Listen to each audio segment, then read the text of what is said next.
오늘 신명기 19장 16절에서 21절은 거짓 증언에 대해서 다루고 있습니다. 상대방이 아무런 잘못한 것도 없는데 억울한 누명을 씌워가지고 고소 고발하는 것, 무고하는 것을 말합니다. 구약시대에도 이렇게 다른 사람을 음해하기 위해서 나쁜 말을 퍼뜨린다든지 혹은 그 사람을 허위로 신고하고 고발하는 그런 사람들이 있었습니다.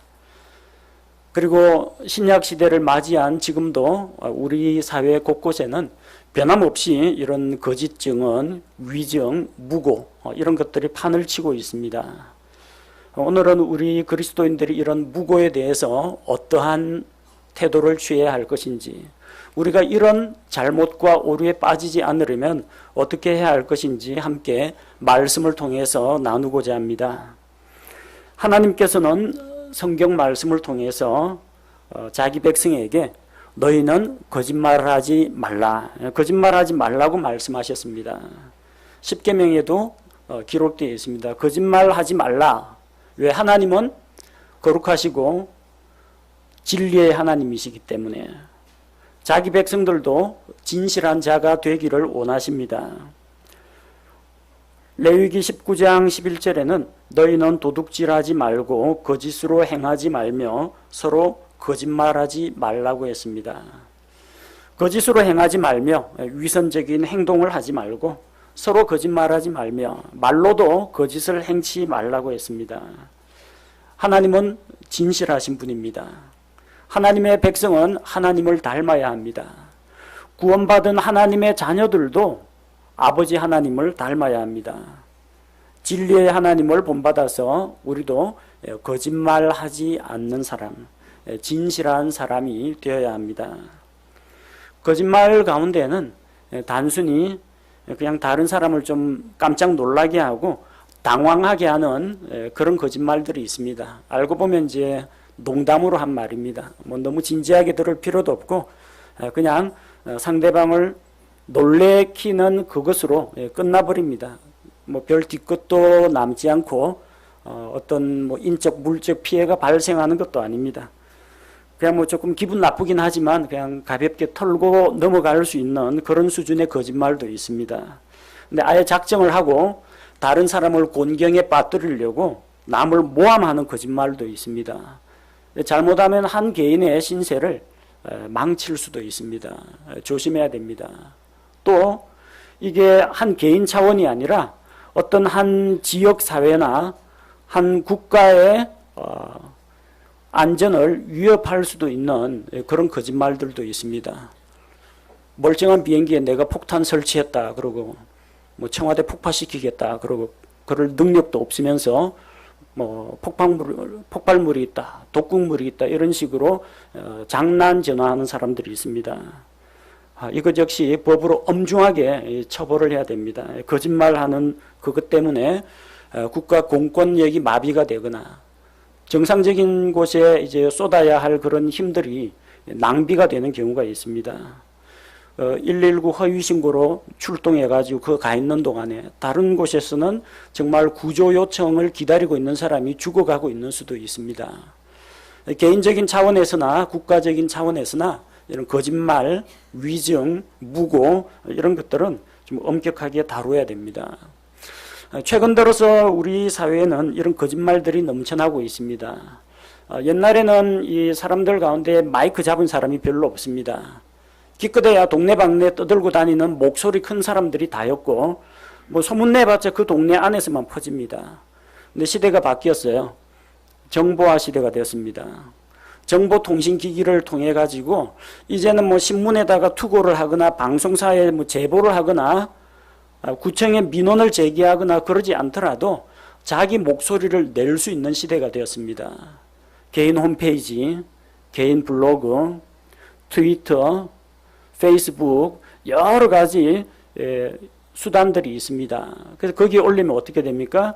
자기와 연결되어 있는 수많은 사람들, 또 검색하고 찾아온 수많은 사람들에게 동시에 정보가 전달이 됩니다. 그뿐이 아닙니다. 그 사람들이 이것을 가지고 공유를 걸어가지고 자기 개인 SNS에 또 올리면 또 그 사람을 타고 기하급수적으로 번져나갑니다. 막을 방법이 없어요. 신문사 같으면은 나중에 이제 편집부에서 한 번씩 내용을 훑어보고 검토를 합니다. 사실관계가 맞게가 됐는가, 한쪽이 너무 치우친 보도가 아닌가 자체적으로 내부 검토를 거칩니다. 그러나 누가 홧김에 쓴 거를 누가 흥분해가지고 따라서 카피해가지고 퍼뜨려버리면요, 막을 방법이 없습니다. 요즘에는 뭐 아프리카 TV라든지 유튜브 이런 걸 통해서 개인 방송하는 사람들도 많이 있습니다. 정치적인 목적으로 이용하는 사람도 있고, 가입 회원 숫자를 많이 받아가지고 광고 수익을 올리려고 하는 사람들도 있습니다. 이런 개인 미디어 시대가 되다 보니까 이 거짓말 역시 퍼져나갑니다. 좀 생활에 도움이 되는 중요한 정보만 퍼져나가는 게 아니고요, 공부에 도움이 되는 좋은 자료라든지 좋은 생활 상식이라든지 이런 것들, 요리 비법 이런 것들만 퍼져나가는 게 아니라 안 좋은 이야기도 따라서 그만큼 복사되어 가지고 퍼져나갑니다.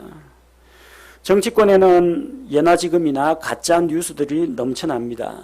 경쟁 상대가 되는 정당과 자기가 견제하고자 하는 정치인들에 대해서 공격하는 뉴스가 만들어지기도 합니다. 원래 어떤 사건에 대해서 조금 내용을 덧붙여 가지고 과장해서 전달하기도 하고, 또 전체 맥락은 생략하고 딱 치명적인 한 부분만 인용해 가지고 공격하기도 하고, 아예 없는 사실을 날조해서 지어내 가지고 퍼뜨리는 사람들도 있습니다. 주식시장에는 또 정권가에서 떠도는 소문, 흔히들 말하는 찌라시라는 것이 있습니다. 검증되지 않은 소문을 가지고 어떤 기업체에 대해서 비방을 하거나 아니면 그 기업체의 실적을 과장해서 부풀리는 그런 경우가 있습니다. 그거 믿고 함부로 주식 투자하다가 보면은 주식 가격이 널뛰기를 합니다. 투자하는 사람도 손해를 입고 해당 기업들 역시 손해를 입기 마련입니다. 심지어는 사법부 재판석에서나 국회 청문회에서도 거짓말하는 사람들이 있습니다. 자기를 위해서 혹은 자기가 아는 다른 사람을 지켜주기 위해서 그 사람에게 유리한 발언을 해주고 중요한 사실을 감추고 거짓말하는 사람들이 있습니다. 개인과 개인 사이에 어떤 분쟁이 생겼을 때, 혹은 자기가 미워하는 어떤 사람이 있을 때 없는 사실을 지어내서 거짓 고소하는 사람도 있습니다. 사실의 관계를 왜곡하거나 과장해서 자기 잘못은 감추고 다른 사람에게 책임을 덮어씌우는 그런 일들도 있습니다. 오죽하면 대한민국이 고소고발 공화국이라고 불릴 지경입니다. 최근 5년간 형사 고소고발 사건이 연평균 50만 건 정도 됩니다. 그런데 그 가운데에서 터무니없는 허위신고, 거짓 고소고발, 무고가 차지하는 비중이 계속해서 증가하고 있습니다. 2011년에 4,374건, 2015년에 5,386건, 약 24% 증가했습니다. 아마 2019년 지금쯤이면 이거보다 훨씬 더 많이 증가했을 겁니다. 한 8,000에서 10,000건 정도 나올 겁니다. 이렇게 이제 무고가 증가하게 되면은 자기는 홧김에 분풀이를 한다 할지 모르지만 허위나 잘못된 신고로 인해서 억울한 일을 당하는 사람들이 그만큼 많이 늘어납니다. 우리 사회를 떠들썩하게 했던 이 유명한 거짓말들, 온 국민들의 분노를 자아냈던 거짓말들, 여러분 뉴스를 통해서 많이 봤을 겁니다. 어떤 뭐 유명 연예인, 뭐 배우나 가수나 이런 사람들, 그런 사람들에게 접근해서 어떤 성적인 접촉을 한 다음에 자기가 성폭행 당했다고 허위 신고하는 사람이 있습니다. 그래서 경찰 수사를 받게 하고 뉴스거리가 되게 하고 그렇게 해서 합의 보자고 하면서 금품을 요구하는 사람들이 있습니다. 어느 연예인뿐만 아닙니다. 일반인들한테도 이런 위협이나 공격이 들어옵니다. 어떤 여성 사이트에서는요, 그 임신 테스트기를 그 양성 반응 나온 것을 판다고 합니다. 자기 임신 여부만 테스트하면 될 텐데 양성으로 나왔다, 임신으로 확정된다면 사이트에 올립니다. 혹시 남친에게 위협하거나 복수하실 분 사과라고 합니다. 그래서 괜히 억울한 한 사람, 자기가 임신한 것도 아니면서 뭐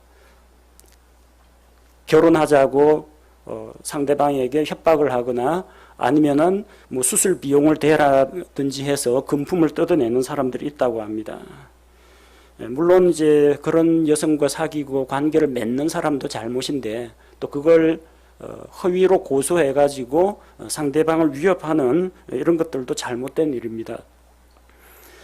언론에 보도된 사건 가운데 어떤 가정주부가 남편 몰래 바람을 피웠습니다. 남편에게 불륜 사실을 들키자 자기는 강제로 성폭행을 당했다라고 이야기해서 자기와 내연 관계에 있던 사람을 성폭행범으로 신고한 그런 경우도 있습니다.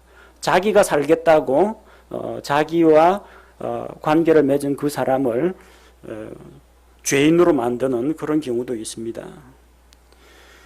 2012년 한때 어느 음식점에서 임신부가 그쪽 종업원에게 폭행을 당했다.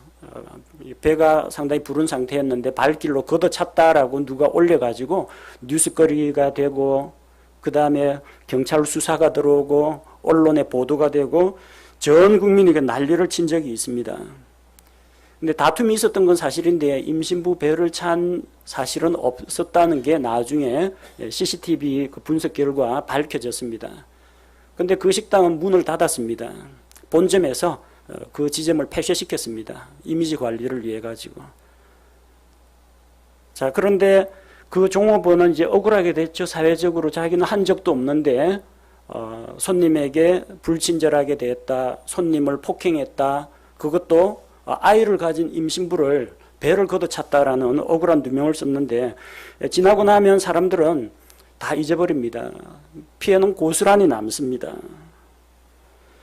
2015년에는 전 국민을 놀라게 했던 새 모자 성폭행 의혹 사건이 있습니다.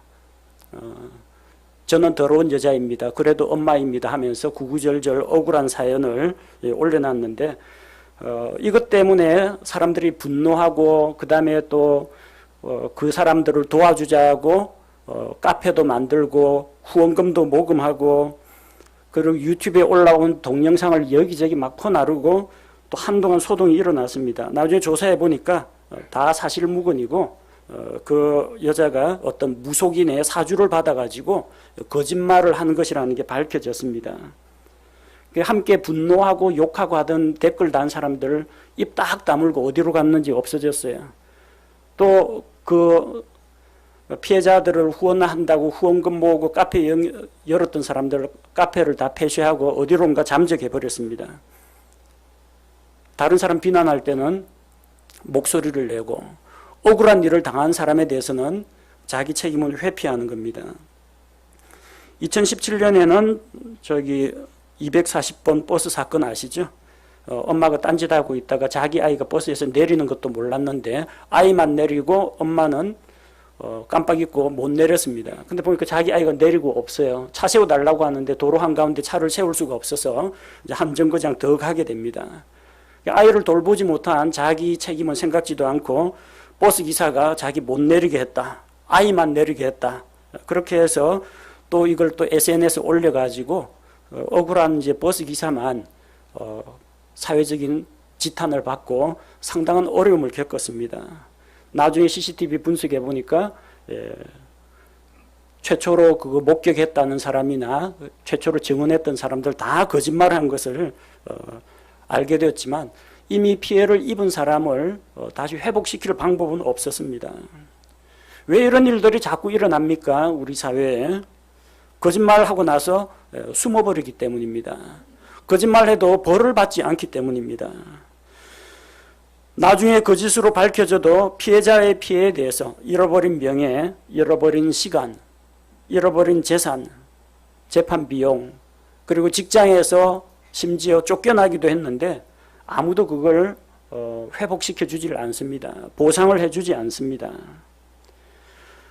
성경에도 이런 거짓 증언을 한 사람들이 많이 나옵니다. 신명기 22장 13절 14절에 보니까 어떤 결혼한 부부에서 신랑이 신부를 비방하는 그런 이야기가 나옵니다.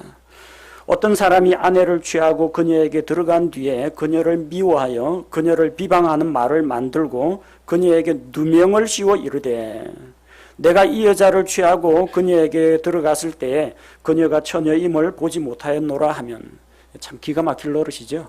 결혼을 했어요. 하룻밤을 보냈습니다. 동네방네 떠들고 다녀요. 내 아내는 처녀가 아닙니다 하고. 어쩌라는 겁니까? 근데 만약 그게 정말로 사실이고 이 여자가 어떤 간음을 했거나 자기 몰래 정혼한 상태에서 다른 남자를 사귀었거나 그러면은 여자가 처벌받는 게 맞습니다. 근데 어떻게 말하고 있어요? 누명을 씌우는 사람들이 있다는 겁니다. 누명을 씌우는 사람들. 자, 이런 사람들에 대해서 성경은 분명히 법으로 처벌할 것을 이야기하고 있습니다. 아합의 아내 이세벨은 거짓말을 통해서 나봇의 재산을 빼앗았습니다. 아합이 나봇이라는 사람이 가지고 있는 포도원을 갖고 싶은데 팔라고 하는데 팔질 않습니다. 왜냐하면 그 땅은 조상 대대로 내려오는 약속의 땅, 상속 유산이기 때문입니다. 그래서 그 땅이 이제 탐이 나가지고 끙끙 앓고 있자 그 안에 이세벨이 간교한 꾀를 냅니다. 어떤 꾀를 내느냐? 열왕기상 21장 10절에 보니까 벨리알의 아들 두 사람, 이 패역한 사람 두 사람을 사주를 해서 거짓 증언을 하게 합니다. 그 앞에 앉히고 나봇을 대적하여 증언하며 이르기를 내가 하나님과 왕을 모독하였다 하게 하고 그 뒤에 그를 끌고 나가 돌로 쳐서 죽이게 합니다. 나봇을 죽이고 그의 재산을 아합 왕이 대신 차지했습니다. 이세벨이 지어낸 거짓말로 인해서 재산을 잃고 나봇은 생명까지도 잃어버렸습니다. 유대인들은 하나님의 백성인데 그런 일이 일어나느냐? 이스라엘은 하나님의 택하신 민족이라고 하지만 그들 가운데도 이런 파렴치한 일들이 일어납니다. 심지어 바빌론 포로 생활에서 돌아와가지고 하나님의 성전을 짓고 예루살렘 성벽을 건축하고, 좋은 일이죠. 하나님께서 허락하신 일이죠. 이거 하는데 또 회방 놓는 사람들이 있습니다. 느헤미야 6장 7절에 보니까 또 내가 대언자들을 임명하여 예루살렘에서 너에 관해 선포하여 이르기를 유다의 왕이 있다 하게 하였으니 이제 이 말들대로 그 일이 왕에게 알려지리라. 그런즉 이제 오라 우리가 함께 의논하자 하였더라. 이 산발랏이라는 사람이 있습니다. 느헤미야가 이스라엘을 다시 부흥하게 하기 위해서 예루살렘 성벽을 재건한다고 하니까 거기에 대해서 시기심을 품고 느헤미야를 모함하는 겁니다. 성을 짓고 너는 유대인의 왕이 되려고 한다. 내가 이걸 페르시아 왕국에 일러 바치겠다. 그렇게 협박을 하는 겁니다. 좋은 일 하는 데에도 이런 일들이 따릅니다. 교회라고 그런 일들이 없겠습니까? 교회에서도 이런 일들이 일어날 수가 있습니다. 교회를 무너뜨리기 위해서, 분열시키기 위해서, 목회자에게 흠집을 내기 위해서 이렇게 공격하는 사람들이 나타날 수도 있습니다. 예수님 당시에도 이런 거짓말하는 사람들, 거짓말로 남을 해치거나 거짓말로 이익을 취하는 사람들이 있었습니다. 침례자 요한 당시에 로마 군인들은 이 팔레스틴 지방을 식민지로 지배했기 때문에 백성들을 거짓 고소해가지고 돈을 뜯어내는 그런 일들이 있었습니다. 누가복음 3장 14절에 군사들도 마찬가지로 그에게 물어 이르되 침례자 요한에게 나왔습니다. 우리는 무엇을 하리까 하며 요한이 그들에게 이야기합니다. 아무도 폭행하지 말고 아무도 거짓으로 고소하지 말며 너희가 받는 급료로 만족하라 하니라. 점령군으로 들어와 가지고 식민지 백성인 이스라엘 사람들을 폭행하거나 억울한 누명을 씌워 가지고 끌고 가거나 그렇게 해서 그 사람을 협박해서 돈을 뜯어내는 그런 군인들도 있었다는 겁니다. 예수님 당시 세리들 역시 거짓말로 돈을 번 사람들이 있습니다. 거짓 고소해서 사람들의 재산을 빼앗기도 했습니다. 누가복음 19장 8절에 삭개오가 서서 주께 이르되 주여 보소서 내가 내 재물의 절반을 가난한 사람들에게 주겠사오며 만일 내가 거짓 고소하여 어떤 사람에게서 무엇이든지 빼앗았으면 그에게 4배로 갚겠나이다 하며, 삭개오가 진짜 그런 일을 했는지 안 했는지는 알 수 없지만 그 당시 세리들은 일종의 이게 로마 제국을 위해서 봉사하는 국가 공무원이었습니다. 그러다 보니까 이 세리들이 어떤 사람에게 그 사람의 재산을 크게 부풀려 가지고 보고를 한 다음에 그 사람에게 높은 세금을 걷어가는 그런 일들이 있었다는 겁니다. 심지어 종교인이라고 하는 대제사장도 예수님을 잡아 죽이기 위해서 거짓 증인을 구하러 다녔습니다. 대제사장이 뭐 하는 사람이에요? 하나님께 예배 인도하는 사람입니다. 백성에게 율법의 말씀을 가르치는 사람입니다. 그럼 십계명 가르쳐야죠. 거짓말하지 말라. 율법서 들고 잘 가르칩니다. 거짓말하지 말라, 간음하지 말라, 도둑질하지 말라. 말은 잘합니다. 그런데 자기가 거짓말을 해요. 예수님을 모함해서 죽이려고 거짓 증인을 구했습니다. 마태복음 26장 59절에 이제 수제사장들과 장로들과 온 공회가 예수님을 죽이려고 그분을 대적할 거짓 증인을 구하되, 거짓 증인들이 하나님의 아들이신 예수님을 재판에 넘겨서 신성모독으로 처벌받게 했습니다. 거짓 증인이 어떤 일을 저질렀는지 아십니까? 하나님의 아들을 죽이는 그런 중죄로 연결되었습니다. 성경에 기록된 이런 수많은 사례들, 그리고 우리 사회에서 일어나고 있는 이 거짓말로 인한 피해 사례들, 이걸 볼 때 우리는 경각심을 가져야 됩니다. 가볍게 웃고 넘길 문제가 아닙니다. 또 이 거짓 뉴스, 가짜 뉴스 이런 것들 좋다고 어쨌든 나한테 유리한 거라고 퍼나르고 다른 사람에게 널리 알려주세요 이런 거 하시면 안 됩니다. 사실관계 잘 파악한 다음에 해야 됩니다. 거짓 증언하는 사람들 어떻게 처벌할 방법이 없습니까? 고대 중국에는 거짓 증언하는 사람들을 처벌하는 법이 있었습니다. 대명률이라고 해서 명나라 때 나온 그 법이 있습니다. 그 법 가운데 무고에 대한 조항이 있습니다. 무고에 대한 조항 반좌율이 있습니다. 무고죄라는 것은 다른 사람이 잘못이 없는데도 잘못이 있다고 거짓으로 고소하는 것을 무고라고 하는데, 거기에 대한 처벌로 이제 반좌율이 있습니다. 반좌율이 뭐냐면 그 사람을 공격해가지고 어떤 벌을 받게 했는데 그 벌을 반사시켜가지고 거짓 고소한 사람이 대신 받게 만든다는 겁니다. 다른 사람을 무고한 자는 무고로 인해서 피해자가 받게 될 형벌 더하기 추가 형량을 더해서 가중처벌했습니다. 이 법이 이제 우리나라에도 들어와가지고 조선시대 경국대전에서, 경국대전은 조선시대 이 법률을 집대성한 법률 전서입니다.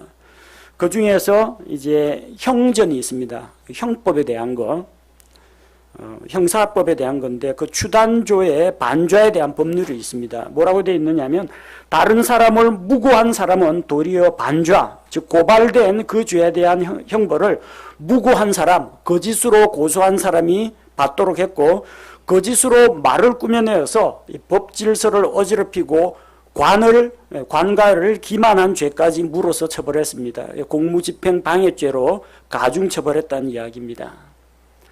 이런 명나라 때의 좋은 법, 조선시대의 좋은 법이 우리나라 대한민국에는 좀 있으면 좋을 텐데, 대한민국 형법에도 무고죄가 있습니다. 법률이 없는 건 아닙니다. 무고죄에 대해서 10년 이하의 징역 또는 1,500만 원 이하의 벌금형에 처하도록 되어 있습니다. 10년 이하의 징역이니까 쉽게 이야기하면은 최고로 한 징역 10년까지 언도할 수 있다는 겁니다. 거짓말로 다른 사람을 위태롭게 만들었을 경우, 그 경중에 따라서. 근데 법전에 이렇게 명시화된 문서는 10년 이하 징역, 1,500만 원 이하 벌금 이렇게 되어 있지만 대부분 다른 사람을 무고한 사람들은 가벼운 벌금만 내고 그냥 풀려납니다. 2016년도에 무고죄로 기소된 사람 가운데 기소된 사람이 2,104명인데 실제로 구속된 사람은 5%에 불과합니다. 109명에 불과합니다. 나머지는 전부 불구속 기소 혹은 약식 명령으로 처벌했습니다. 무고죄에 대한 처벌을 강화시키면 되지 않느냐 하는데, 만약 무고죄에 대한 그 처벌을 너무 강화시키면 어떤 문제가 생기냐면은 혹시 역으로 무고죄로 자기가 역으로 당할까봐 다른 사람이 잘못한 걸 보고도 고소고발을 함부로 못하게 됩니다. 위축시킬 수가 있다는 거죠. 그래서 처벌을 상대적으로 약하게 합니다. 근데 무고죄에 대한 처벌을 너무 가볍게 하면은 어떻게 되느냐면 뭐 별 부담 없습니다. 벌금 한 50만 원, 100만 원 내고 뭐 말겠지 생각하고 거짓말로 다른 사람을 해치는 일들을 많이 저지르게 됩니다. 근데 그 사람은 벌금 50만 원, 100만 원으로 끝나겠지만 피해를 당한 사람은 재판 비용, 변호사 비용에다가 사회적인 명예, 그리고 직장 문제, 가정에서 불화, 여러 가지 것들 피해를 입습니다. 피해가 양산이 되기 마련입니다. 하나님의 말씀인 성경은 이 거짓 증언에 대해서 명확한 해결책을 제시하고 있습니다. 15절에 보니까 어떤 사람이 죄를 짓는 때에 한 증인이 일어나서 어떤 불법이나 죄에 대해 그 사람을 대적하지 말며 두 증인의 입의 증언으로나 세 증인의 입의 증언으로 그 문제를 확정하라고 합니다. 누가 거짓 고소한다고 해서 그 일일이 다 받아주지 말고 두 사람 혹은 세 사람 이상이 한 목소리로 증언을 해야 그 접수가 된다는 겁니다. 두세 증인의 말을 들으라고 합니다. 그리고 16절과 17절에 보니까 대적하는 사람과 고소당하는 사람이 제사장들과 재판관들 앞에 나아오라고 합니다. 주 앞에서 그 당시에 제사장들과 재판관들 앞에 설 것이요. 근데 현대에는 대부분 직접 안 나갑니다. 변호사 선임해가지고 법률 대리인이 대신 출석합니다. 그래서 자기를 대신해서 싸워줍니다. 돈 있는 사람은 변호사 사가지고 자기를 위해서 방어하게 합니다. 자기는 재판관 앞에 나가지도 않고 법정 출석도 안 하기 때문에 상대적으로 위험 부담이, 심리적인 압박감이 덜 하게 된다는 겁니다.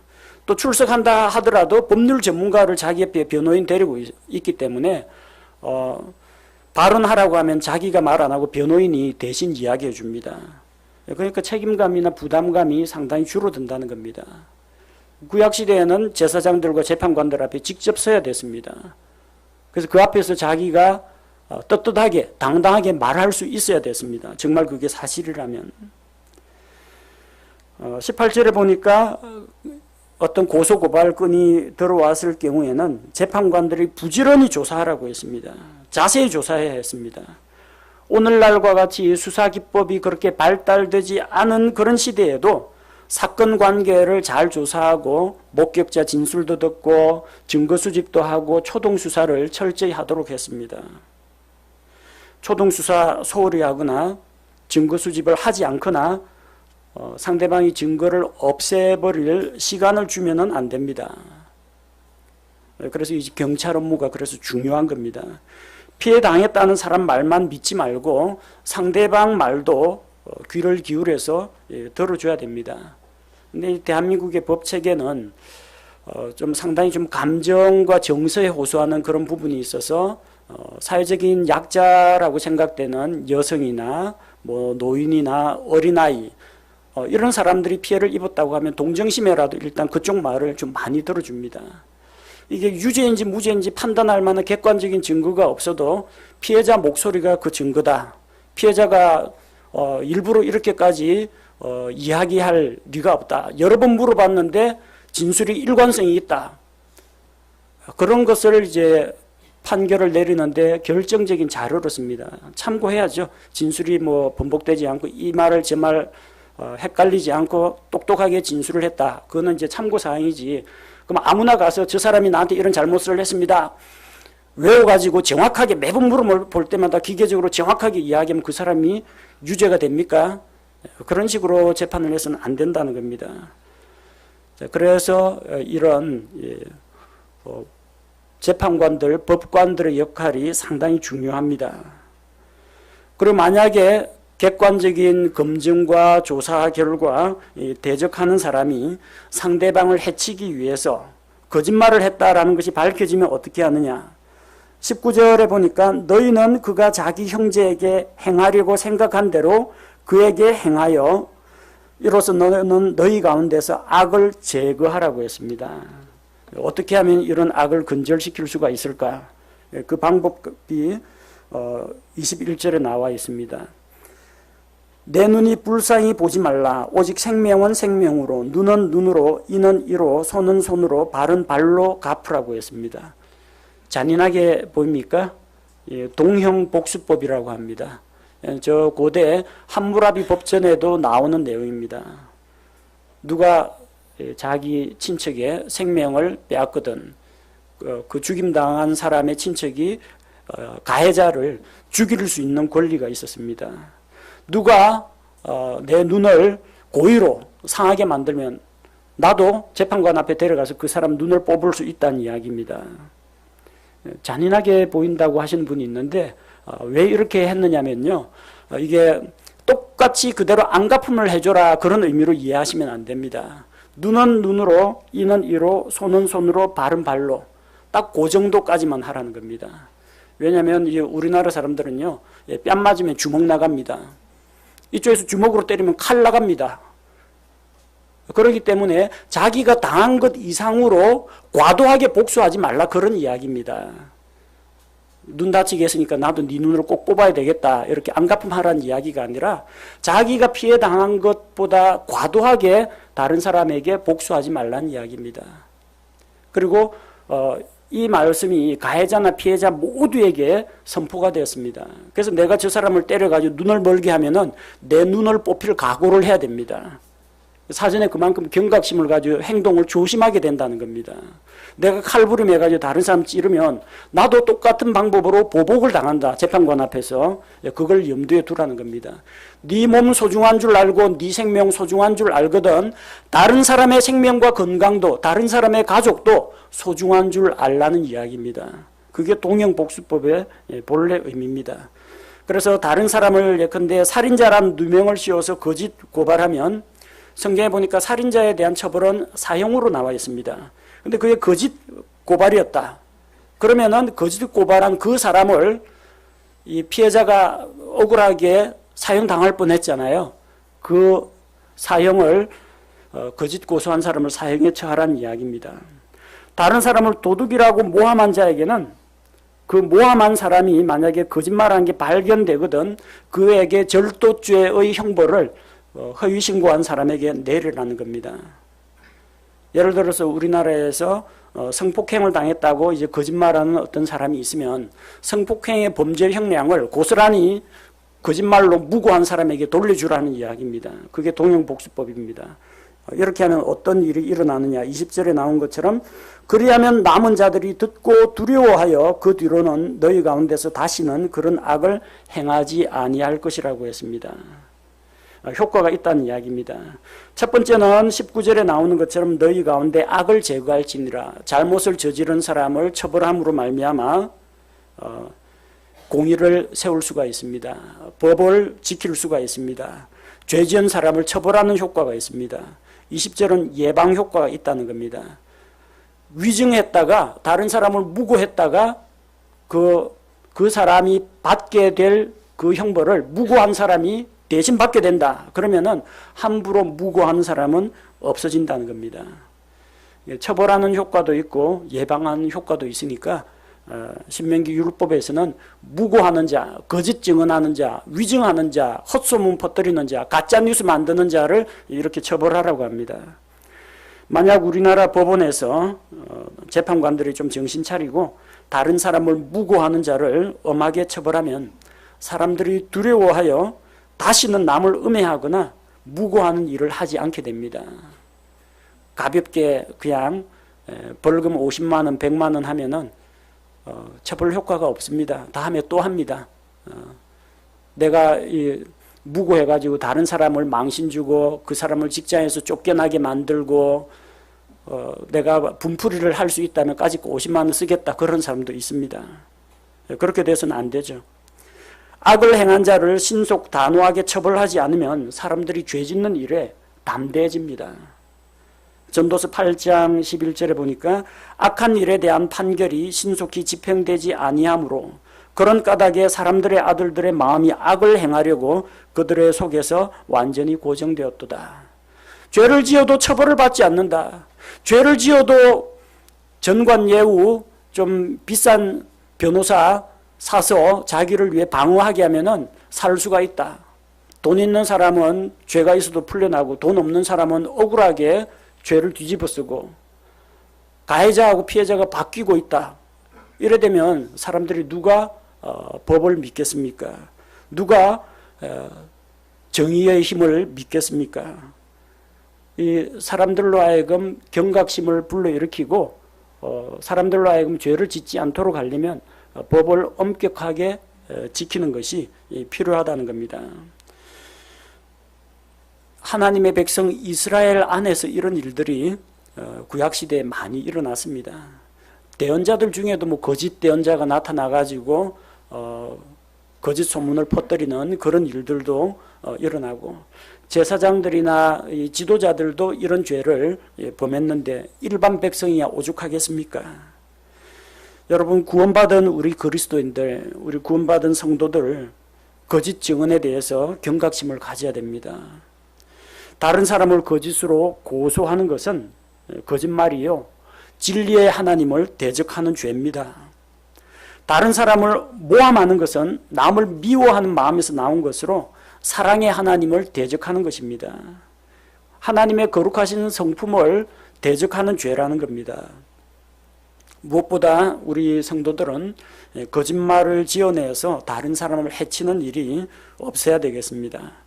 다른 사람의 인격과 명예를 모독하거나 사회적인 평판에 흠집을 내지 않도록 해야 합니다. 골로새서 3장 9절에서 서로 거짓말하지 말라. 너희는 옛사람과 그의 행위를 벗어버리고 우리의 옛사람이 어떤 사람입니까? 타락한 아담의 본성을 받아서 거짓과 위선에 쌓여있던 사람들입니다.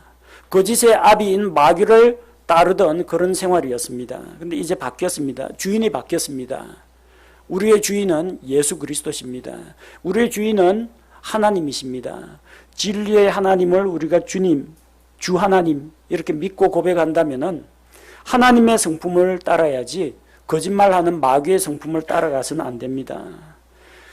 먼저 우리 성도들이 거짓말하지 않도록, 거짓 증언하지 않도록 주의해야 하고, 두 번째는 성도들은 거짓말을 잘 분별해야 됩니다.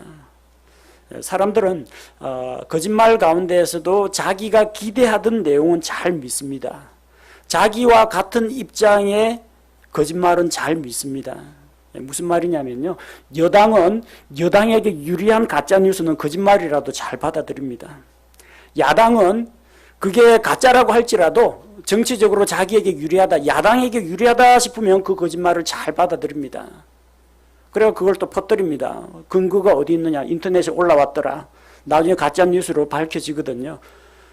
자기들도 알 겁니다. 그게 얼토당토 않은 거짓말이라는 거. 근데 어쨌든 자기한테 이익이 된다, 자기한테 유리한 정보다 하면은 거짓말이라도 받아들입니다.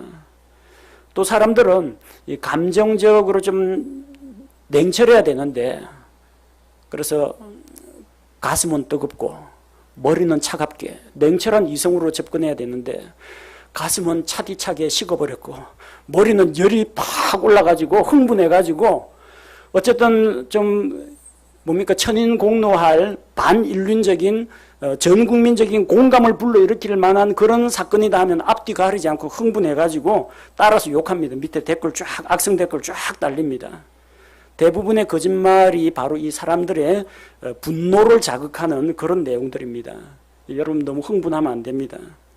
우리는 하나님께서 주신 이성과 분별력으로 냉철하게 생각하면서 이게 가짜 뉴스인지 아닌지, 거짓말인지 아닌지 잘 분별해야 됩니다. 자신 없거든 듣기만 하고 그냥 퍼뜨리지는 마세요.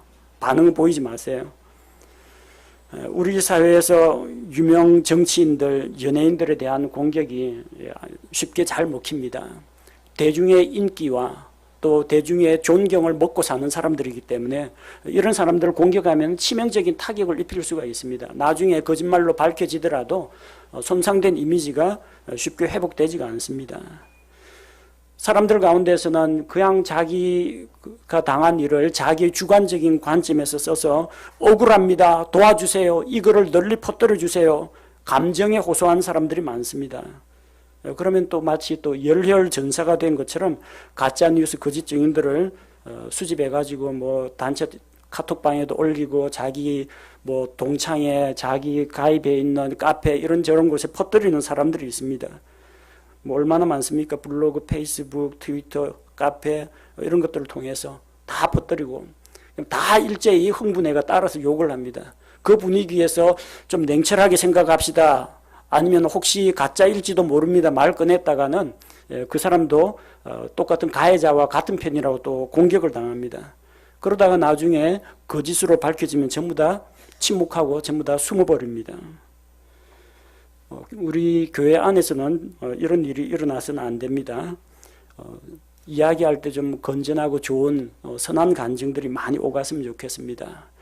다른 성도의 가정에서 일어난 일들 가운데에서 상대방이 입을 열지 않거든 그냥 모른 체 하고 계십시오. 그 안 좋은 이야기 가지고 서로 간에 뭐 누가 그랬대 아니래 뭐 어쨌대 이렇게 주고받다 보면요, 이 소문의 특성이 눈덩이처럼 조금 살이 보태져 가지고 없던 사실까지 보태져 가지고 과장되거나 왜곡되어 가지고 전달될 우려가 있습니다. 그래서 확인되지 않은 객관적으로 검증되지 않은 그런 내용은 나쁜 말은 지어내지도 말고 퍼뜨리지도 말아야 합니다. 우리 그리스도인들은 우리 입술이 정화가 돼야 합니다. 죄를 회개하고 내 마음은 깨끗하게 예수 그리스도의 보배로운 피로 씻겨졌다. 그런데 아직까지 손을 못 씻은 사람들이 있습니다. 그래서 이제 손이 아직까지 예수 그리스도의 통제를, 성령님의 인도를 따르지 않는 그런 사람도 있고, 또 이 손이나 발보다 훨씬 움직이기 쉽고 가벼운 게 혓바닥하고 입술입니다. 이 입술과 혀가 아직까지 정화가 되지 않아 가지고 옛날 언어 습관들, 뒷담화라든지 남을 해치는 말이라든지 거짓말이라든지 이런 것들을 쉽게 우리도 모르게 그냥 감정적으로 흥분해 가지고 욕설을 내뱉거나 다른 사람을 공격하는 말이나 이런 걸 내뱉을 수가 있습니다. 뭘 기도해야 되겠습니까? 시편 기자처럼 내 입에 파수꾼을 세우시고 내 입에서 거짓이나 허탄한 말이 나가지 않도록 여기 내 입술을 지켜주십시오. 하나님께 기도해야 됩니다. 성도들 사이에 서로 대화를 나누고 교제를 할 때는 에베소서 4장 15절 말씀처럼 오직 사랑 안에서 진리를 말하며 모든 일에서 그분 안에 이르도록 성장하게 하려 함이라. 그분은 머리시니 곧 그리스도시니라. 예수 그리스도가 머리시고 우리는 그분의 몸에 속한 지체들입니다. 지체들 사이에서는 서로 세워주고 덕을 세우는 말을 해야 합니다. 때로는 도전을 하고 때로는 책망을 해야 할 때도 있습니다. 때로는 입바른 말을 해야 될 때도 있습니다. 하지만 그때도 역시 사랑 안에서 진리를 말하며 상대방을 사랑하는 마음이 전제가 되었을 때 진리를 말하시기 바랍니다. 사랑 없이 맹목적인 진리만, 채찍질만, 그리고 날카로운 지적만 일삼으면 그리스도인의 교제가 깨어집니다. 상대방이 그 책망이나 충고를 받아들이지 못하게 됩니다. 사랑의 하나님, 진리의 하나님을 본받아서 우리 성도들의 입에서는 진리의 말, 그리고 다른 사람을 사랑하는 말이 계속 흘러나왔으면 좋겠습니다.